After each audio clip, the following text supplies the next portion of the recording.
15 kilo ஆட்டுக்கறி gravy பண்ணுறதுக்கு கடாய் வச்சு இப்போது நம்ம வந்து 1 லிட்டரு சுத்தமான கடலெண்ணெய் சேர்த்திருக்கிறோம்.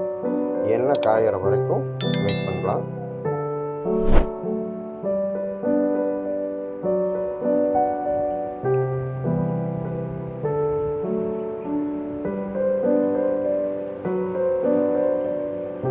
எண்ணெய் நல்லா காஞ்சிருச்சு. இப்போ வந்து இதுக்கு 1 கிலோ சின்ன வெங்காயம், பெரிய வெங்காயம், சின்ன வெங்காயம் ஒரு 1/2 கிலோ, பெரிய வெங்காயம் வந்து ஒரு 1/2 கிலோ சேர்த்திருக்கிறோம். இது நல்லா பொன்னிறம் ஆகிற வரைக்கும் இப்படியே நம்ம வதக்கிட்டு இருக்கணும். அப்போ தான் வந்து நல்லாயிருக்கும். இதுக்கு ஒரு 4 கொத்து கருவேப்பிலை சேர்த்திருக்கிறேன். இதையும் நல்லா வந்து வதக்கிக்கலாம். இப்படியே கைவிடாமல் நம்ம வதக்கிட்டு இருக்கணும். அப்போ தான் வந்து அடி பிடிக்காமல் இருக்கும், தீஞ்சும் போகாது. இப்போது 1/4 கிலோ பச்சை மிளகா போட்டுருக்குறோம். இதையும் வந்து நல்லா வதக்கிடலாம்.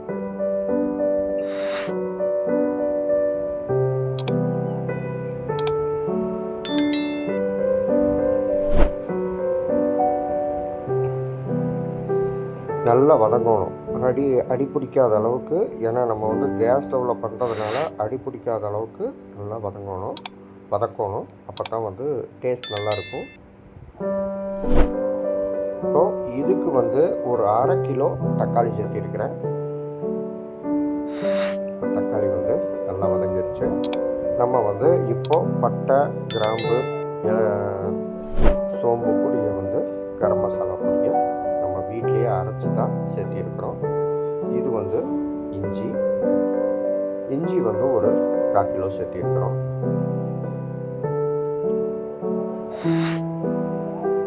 பூண்டு வந்து ஒரு 1/4 கிலோ.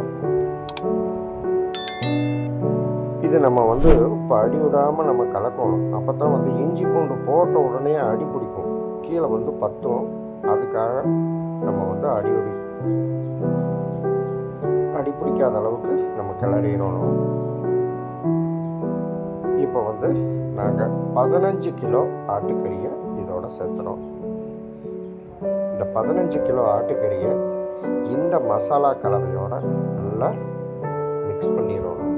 அப்போ தான் வந்து கறியில் வந்து நல்லா மசாலாவெல்லாம் நல்லா கோட்டாகும். இந்த ஸ்டேஜில் நம்ம வந்து ஒரு 50 கிராம் மஞ்சப்பொடி சேர்த்திருக்கிறேன். மஞ்சப்பொடி கறியில் கண்டிப்பாக சேர்த்தி பண்ணணும். ஏன்னா இது ஒரு ஆன்டிபயாட்டிக்காக வேலை செய்யும். கூடவே வந்து 2 தேங்காய் தொட்டி, திருகின தேங்காய் தொட்டி சேர்த்திருக்கிறேன். இது எதுக்கு அப்படின்னா அப்போ தான் கறி நல்லா வேகும். கூடவே வந்து தேவையான அளவு உப்பு சேர்த்துனதுக்கப்புறம் தான் பாருங்கள் கறியிலேருந்து தண்ணி நல்லா பிரியுது. இப்போ வந்து அரைச்சி வச்ச மசாலா பொடி, அது வந்து நாங்கள் வந்து ஒரு 1/4 கிலோ மசாலா பொடி சேர்த்துறோம்.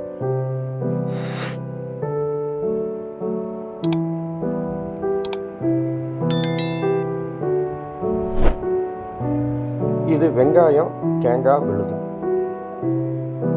இந்த வெங்காயம் தேங்காய் விழுதை வந்து நம்ம இப்படி அரைச்சி சேர்த்தும் போது கொஞ்சம் கிரேவி வந்து நல்லா கிடைக்கும். 2வது டேஸ்ட் வந்து கொஞ்சம் தூக்கலாக கிடைக்கும் நம்மளுக்கு.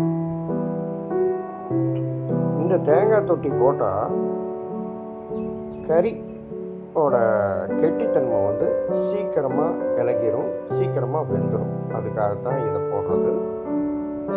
இப்போது நம்ம மசாலா அரைச்ச தண்ணியும் இதோட சேர்த்திடலாம்.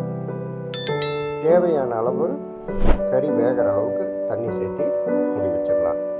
இப்படியே வந்து ஒரு 1/2 மணி நேரம் நல்லா வேகும்.